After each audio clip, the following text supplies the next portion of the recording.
Assalamualaikum warahmatullahi wabarakatuh. Selamat pagi Ayah Bunda, apa kabarnya? Bertemu kembali dalam salah satu program dari Rumah Belajar Bunga Matahari, yaitu Chatting, Bincang Parenting. Perkenalkan, saya Teti, yang hari ini akan menemani bincang pada hari ini. Dan untuk hari ini, Chatting akan mengangkat tema, yaitu mempersiapkan mental orang tua dalam membersamai belajar dari rumah. Nah, dan untuk membahas tema tersebut, alhamdulillah sudah bergabung bersama kita Ibu Fajriati M. Badrudin.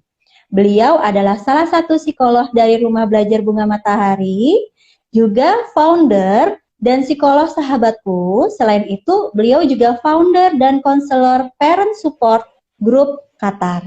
Langsung saja kita sapa beliau. Assalamualaikum Bu Fajri. Waalaikumsalam warahmatullahi wabarakatuh, Bu Teti, juga ayah bunda semuanya. Semoga sehat-sehat kabarnya, semua ya. Bu? Alhamdulillah Baik Bu Teti, cuman memang lagi agak batuk. Jadi minta maaf ya kalau nanti agak batuk-batuk sedikit. Ya, siap Bu Fajri. Ya, gini Bu Fajri, kita langsung saja ya. Untuk tema hari ini chatting, insya Allah mengangkat temanya itu mempersiapkan mental orang tua dalam membersamai belajar dari rumah. Nah, disinggung beberapa fenomena orang tua saat ini Bu, yang kebingungan saat masih harus pembelajaran jarak jauh.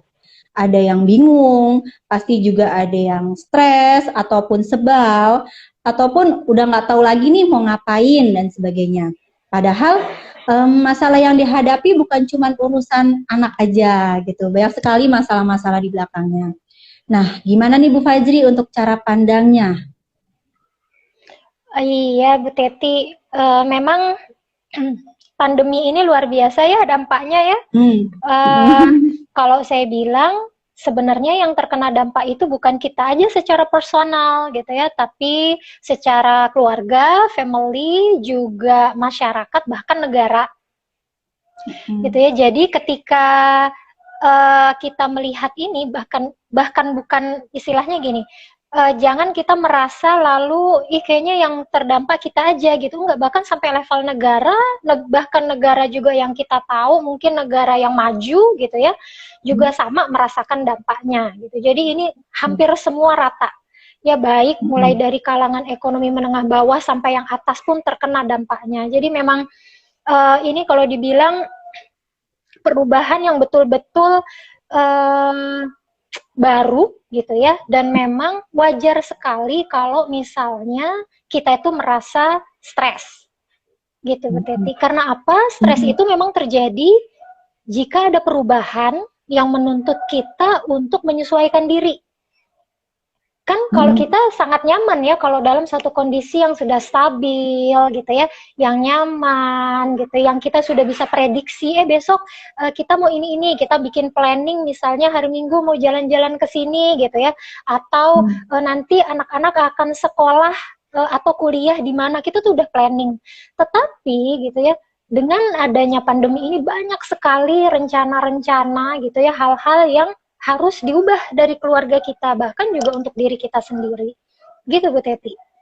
Termasuk gitu ya, salah satunya adalah bagaimana anak belajar ya, dengan adanya kebijakan PSBB ya, school from home gitu ya, maka itu juga bukan hal yang mudah buat orang tua tentunya gitu ya, karena biasanya kita punya partner yang bisa kita pasrahi tanggung jawab mendidik anak gitu ya, sekarang 24/7 tuh harus sama-sama kita gitu ya. Nah itu luar biasa stressful buat orang tua pastinya. Iya. Nah sekarang Bu Fajri, sebenarnya mental yang sehat dari orang tua itu seperti apa sih Bu? Oke, nah kalau bicara kesehatan mental, memang kesehatan mental itu merupakan satu aspek dari kesehatan secara umum sih Bu Teti. Jadi kan kalau orang dinamakan sehat tuh harus mencakup 3 aspek ya, sehat fisik, sehat secara sosial, juga sehat secara mental. Nah ketika kita bicara sehat secara mental, ada hal-hal yang harus dipenuhi gitu ya. Orang tuh dibilang sehat mental tuh kalau apa sih gitu. Nah, di sini yang pertama adalah ketika perasaan, emosi yang dominan, ini saya bicara masalah emosi yang dominan ya Bu Teti, itu adalah perasaan bahagia. Bukan berarti ya harus every second atau apa ya, setiap detik, setiap saat tuh bahagia, enggak. Tetapi bagaimana perasaan dominan yang ada pada diri kita itu bahagia. Itu yang pertama. Yang kedua, ciri sehat mental itu adalah bisa menerima kelebihan dan kekurangan diri. Iya, jadi kita tahu tentunya untuk bisa menerima harus tahu dulu ya. Ya kan ya Bu Teti, harus tahu dulu nih kekurangan kelebihan kita. Setelah itu baru kita terima, oh ternyata saya tuh kelebihannya ini. Kekurangannya ABCD misalnya. Yang ketiga, nah ini nih, yang sangat berkaitan juga dengan kondisi kita sekarang, yaitu orang yang sehat mental itu mampu menyesuaikan diri dengan keadaan atau kehidupan sehari-hari.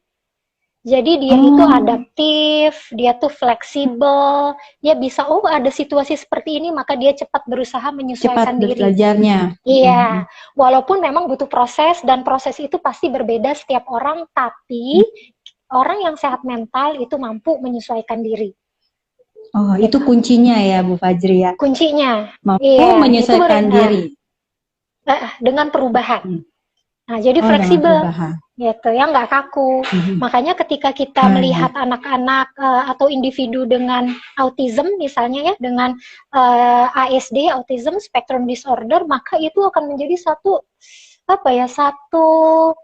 challenge tersendiri buat mereka gitu ya, karena memang sulit gitu untuk bereaksi terhadap satu hal yang sifatnya berubah-ubah gitu.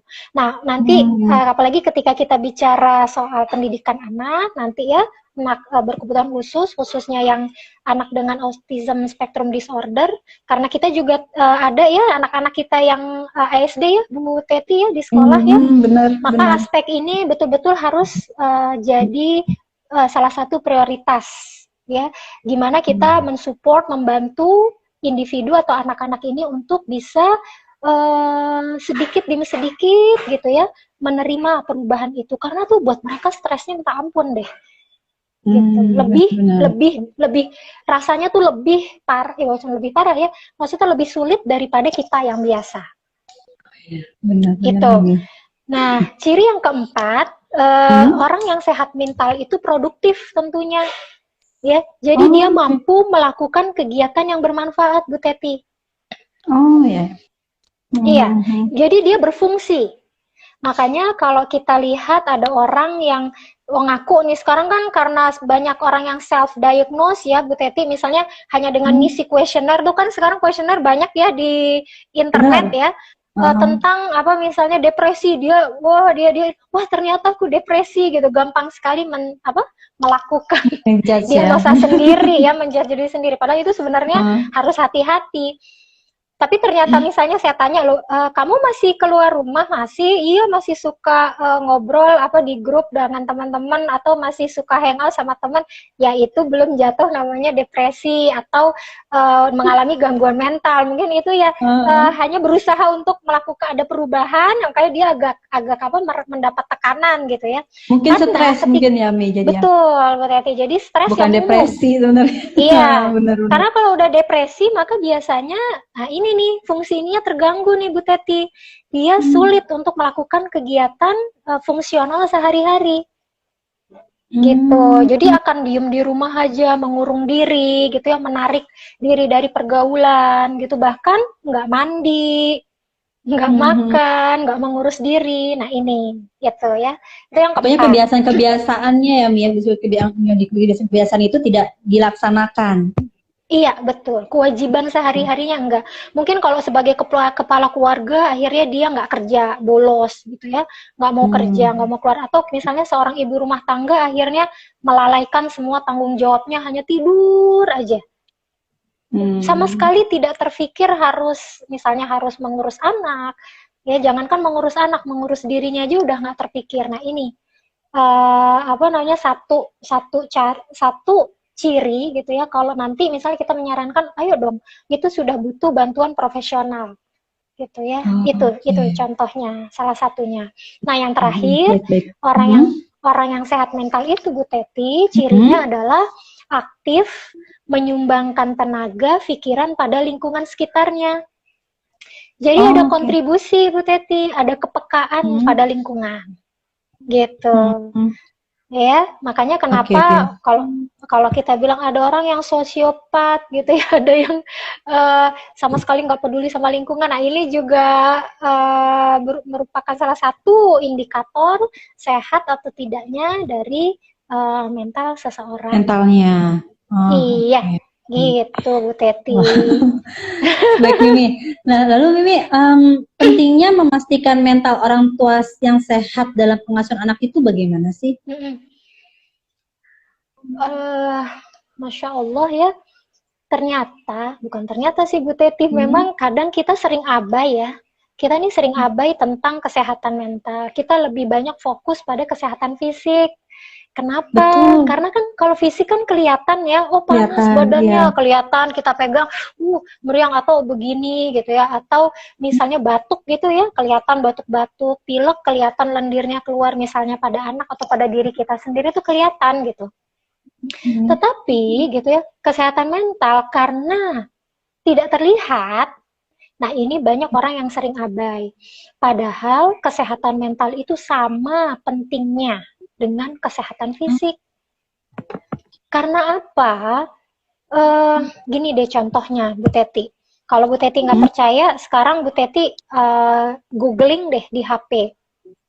Cukup ketik kasus ibu bunuh diri. Oh, banyak nih. Itu banyak Bukan sekali. Banyak lagi. Ya. Atau kasus ibu membunuh anak kandung.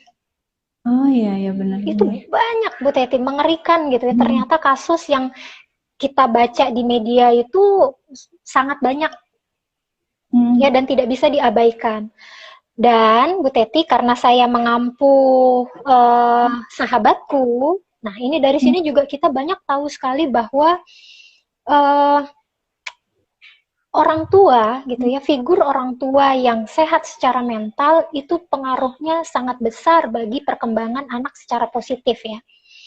Jadi banyak kasus-kasus yang masuk gitu ya, konflik. Kita punya salah satu channelnya adalah konflik dengan orang tua. Nah, itu kalau baca itu bukan hanya konflik yang sifatnya sederhana Bu Teti. Bahkan ada bukan beberapa lagi ya. Mungkin persentasenya juga lumayan besar gitu ya, para remaja, anak-anak kita nih usia 12 tahun ke atas yang mengeluh bahwa yang menyumbang depresi bagi mereka adalah orang tua. Contohnya? Ya, bahkan mereka nggak ragu tuh bilang, ini orang tua saya toksik banget Bu, gitu. Ya. Sehingga mereka sendiri karena gini, orang tua yang keadaan mentalnya tidak sehat, mengasuh anak, maka mengasuh anaknya juga dengan cara yang tidak sehat tentunya.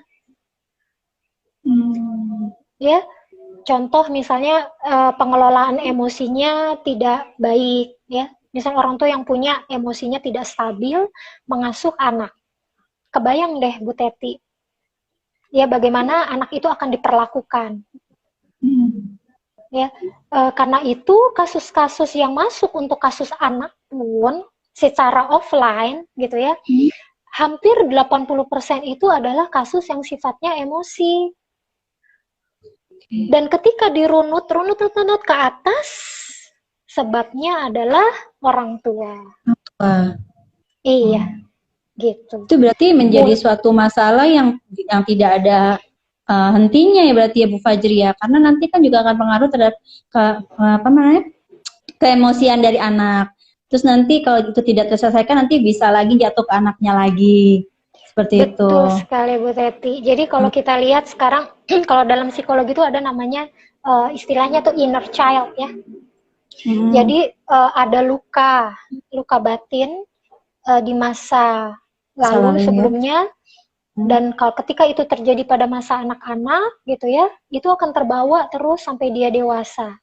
Dan kadang kita nggak sadar kalau kita tuh punya luka batin, yang itu akhirnya mempengaruhi sekali bagaimana si orang tua mengasuh dan mendidik anaknya. Gitu. Misalnya ya, marah gitu, yang paling sering gitu ya. Dan marahnya tuh bukan marah yang masih cuma nyubit ya, Bu Teti. Itu ada yang sampai mukulin anak tuh, istilahnya sampai pas sapu tuh patah misalnya. Gitu ya, atau secara verbal ya, membuli anaknya tuh dengan kata-kata yang sangat kasar misalnya. Setelah itu nyesel, kok saya kayak gini ya, aduh kok saya kan nggak mau nih kayak ibu saya dulu gitu.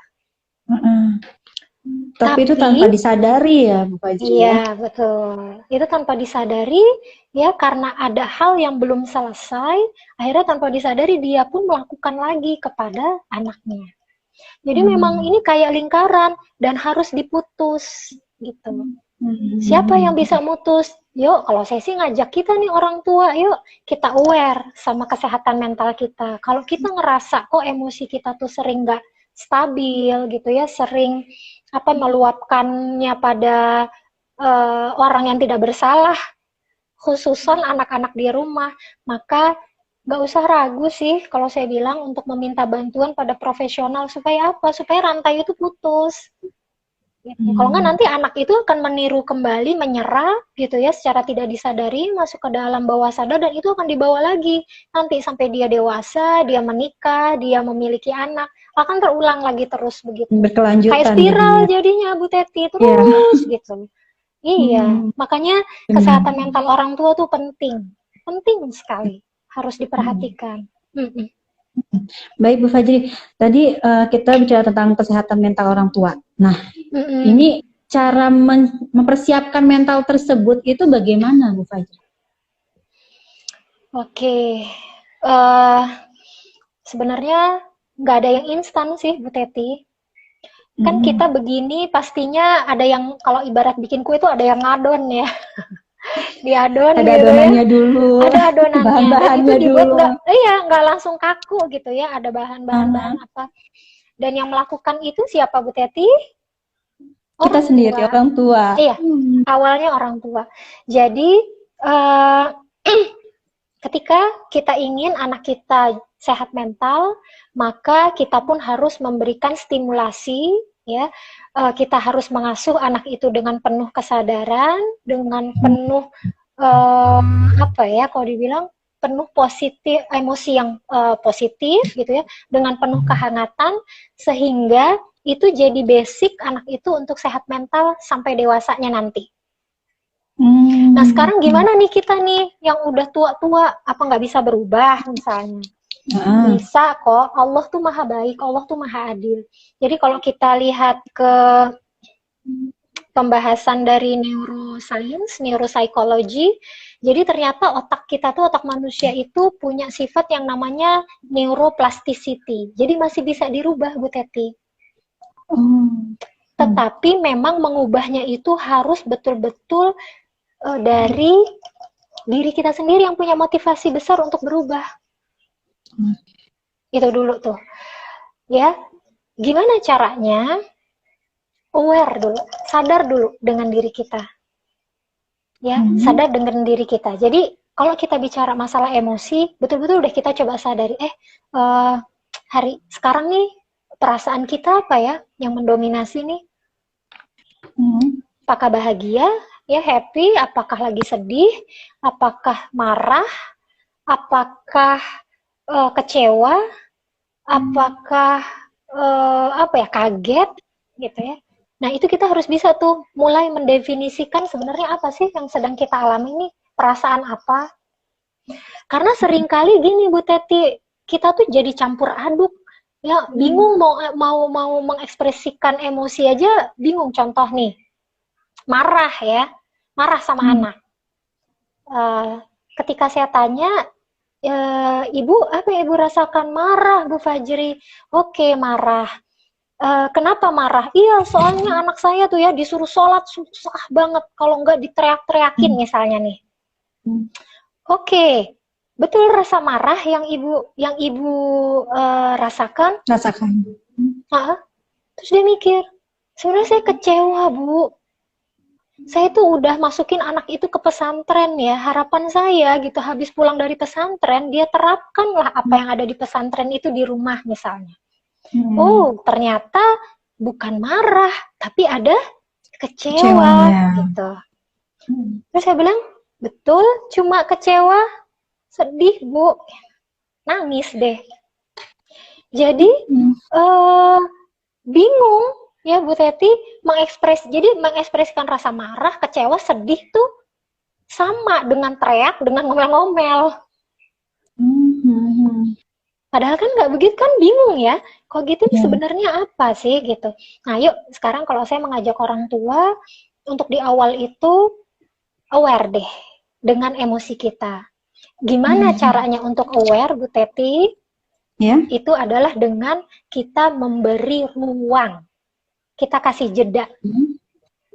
Jadi misalnya ada satu situasi yang memancing kita ya, memancing emosi itu keluar.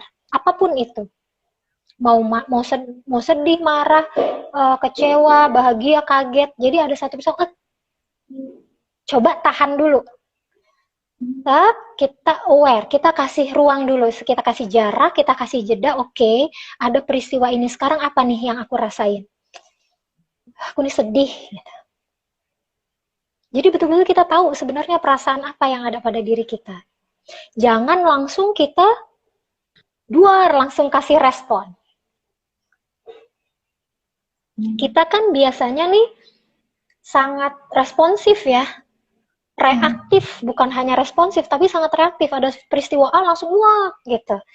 Ngelihat contoh lain misalnya ada satu berita aja, makanya hoax itu gampang kesebar kemana-mana kan? Karena apa? Kita tidak memberikan kesempatan kepada otak kita untuk mencerna dulu. Hey, info ini benar atau enggak sih gitu ya? Ini sumbernya akhirnya, karena sesuai dengan ini nih nafsu kita, emosi kita langsung share. Tanpa kita berusaha cari tahu dulu gitu. Sama dengan emosi kita, tanpa kita coba mencerna dulu, nih apa sebenarnya ya yang terjadi, apa perasaan saya terus, yang ada di dalam pikiran saya gitu ya, kita langsung reaktif, langsung ngomong sama anak, misalnya ya, kalau ini kaitannya dengan pengasuhan anak, kita langsung ngomongnya, nakal kamu gitu ya,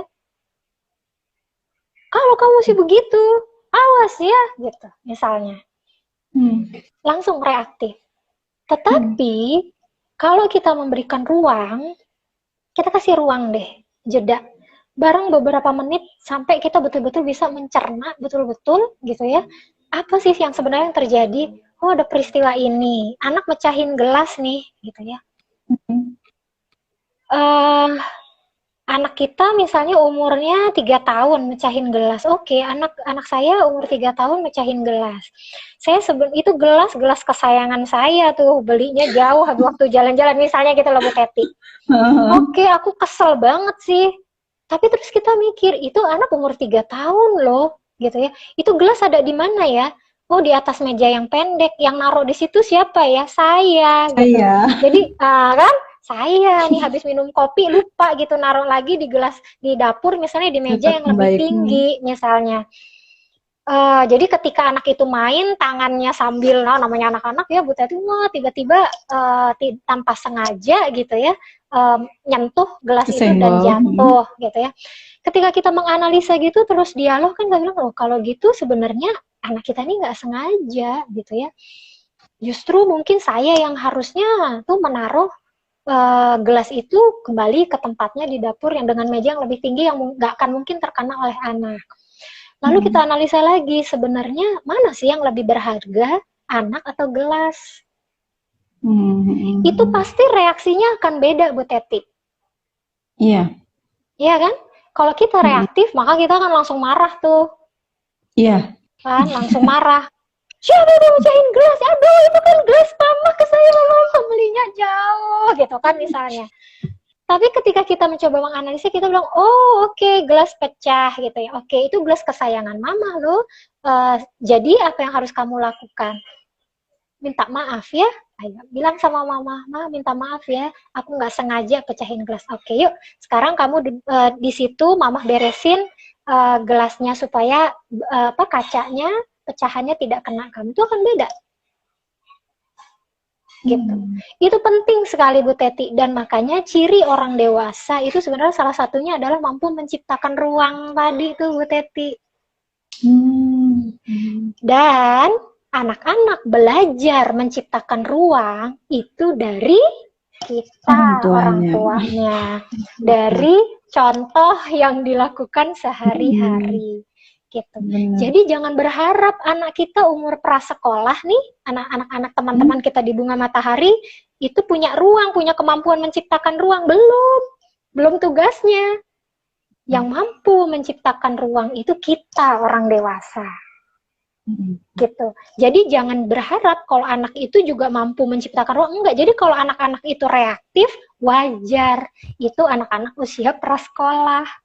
Nah, sekarang kalau orang tua, iya betul Bu Teti.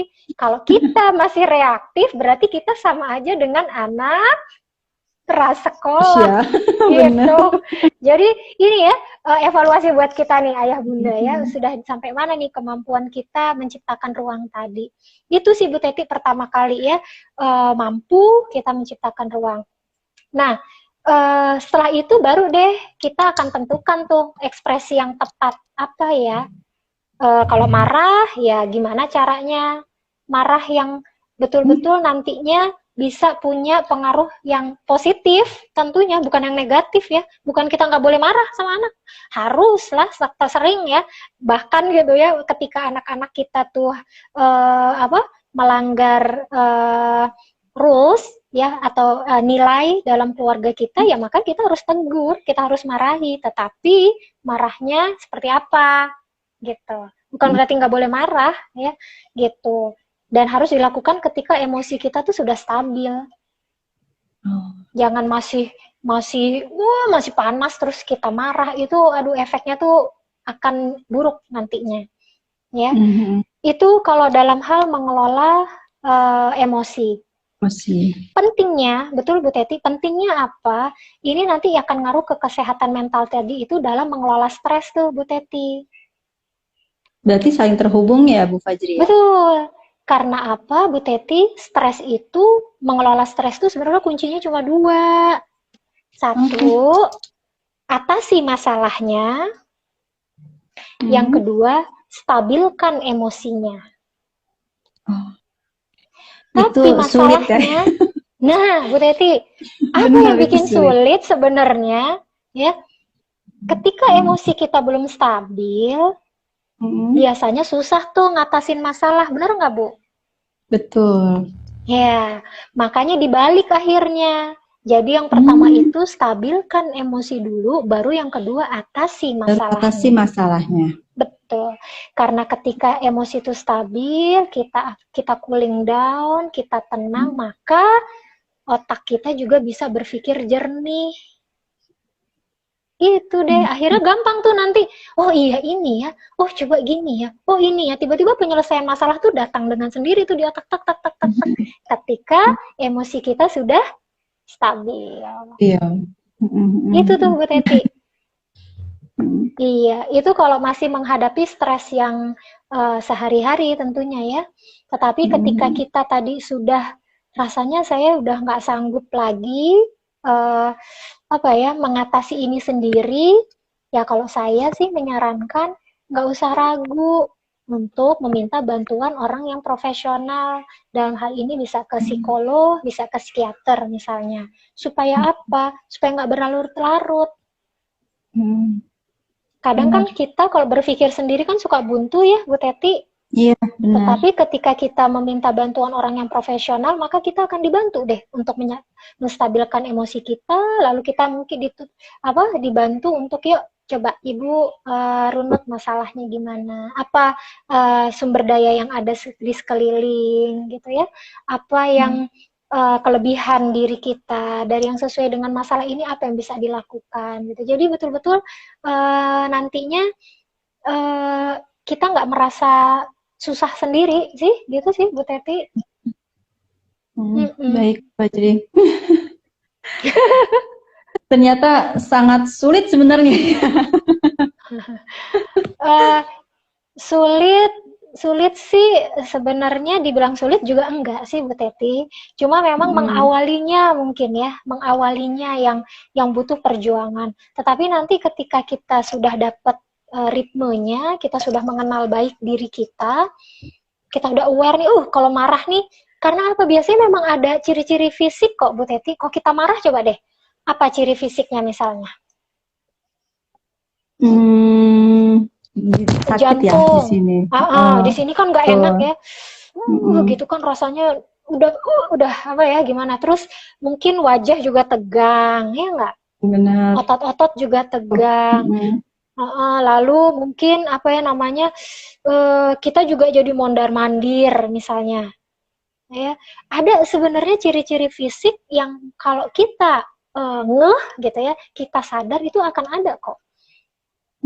Jadi Mm. betul-betul nih sekarang yuk kita mulai sadarin, kalau saya marah tuh biasanya ciri-cirinya tuh ini gitu ya. Mm. Kalau yang biasa apa namanya, kalau saya mulai sedih yang ini nggak bisa tertangani itu misalnya udah ini gitu. Jadi ketika Mm-mm. kita betul-betul aware, betul-betul sadar dengan apa yang terjadi pada fisik kita, ya itu biasanya enak tuh Bu Teti. Kita jadi tahu, oh ini udah mau marah nih, oke time out, Mm. kasih ruang apa ya supaya saya bisa rileks, oke, supaya rileks.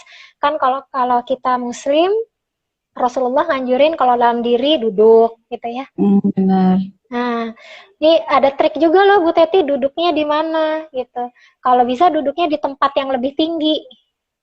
Mm. Supaya apa? Jadi kaki itu kan, jadi kaki kalau kalau kalau duduknya kita tinggi itu kan kaki jadi nggak nyentuh gitu ya Bu Teti. Benar itu Nggak benar nyentuh lantai, nggak ke menginjak tanah lantai. kan, terus dia terayun-ayun kan. Ah, jadi lebih Nah, santai ya Bu Fajri ya. betul. Ketika otot rileks, santai, maka otot itu akan saraf-saraf di otot itu akan mengirimkan sinyal ke otak.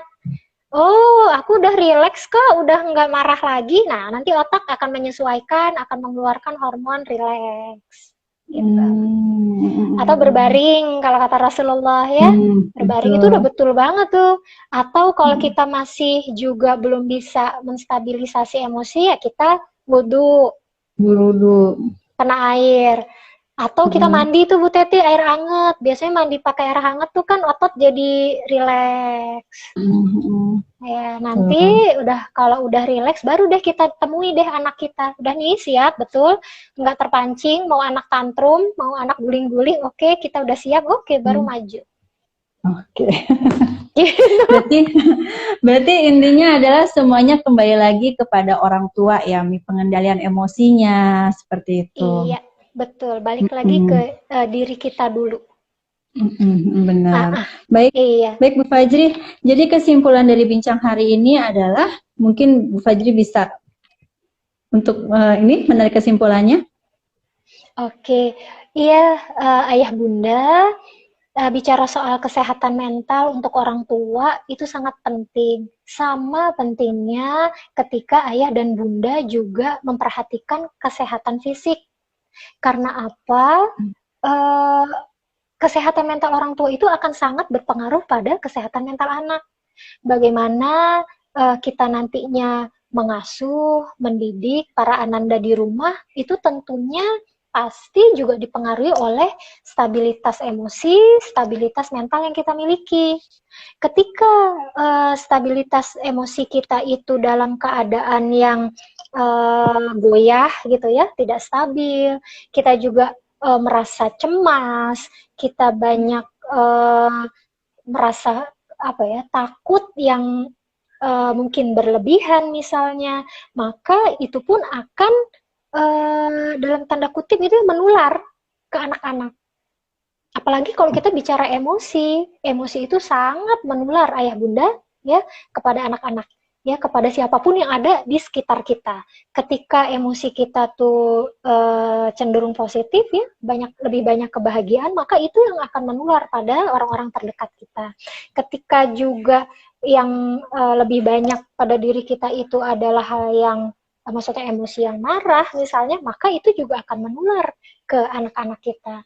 Jadi, yuk ayah bunda sama-sama kita sadari, kita lebih perhatikan lagi kesehatan mental kita, ya khususnya bagaimana keadaan emosi kita saat ini sehingga pengaruhnya juga akan lebih positif dan memberdayakan untuk para ananda di rumah. Begitu Bu Teti. Baik Mimi, Masya Allah perbincangan kita hari ini ya Mi ya. Terima kasih Bu Fajri sudah berkenan berbincang bersama kami. Semoga pembahasan hari ini bermanfaat untuk kita semua. Baik, Amin, Ayah Bunda. Terima kasih sudah menyaksikan bincang kita kali ini. Sampai berjumpa lagi dengan chatting atau bincang parenting dengan tema yang lainnya. Tetapi Ayah Bunda jangan lupa untuk tetap jaga kesehatan, jaga jarak, cuci tangan, dan selalu memakai masker. Terima kasih Bu Fajri waktunya. Wassalamualaikum warahmatullahi wabarakatuh. Waalaikumsalam.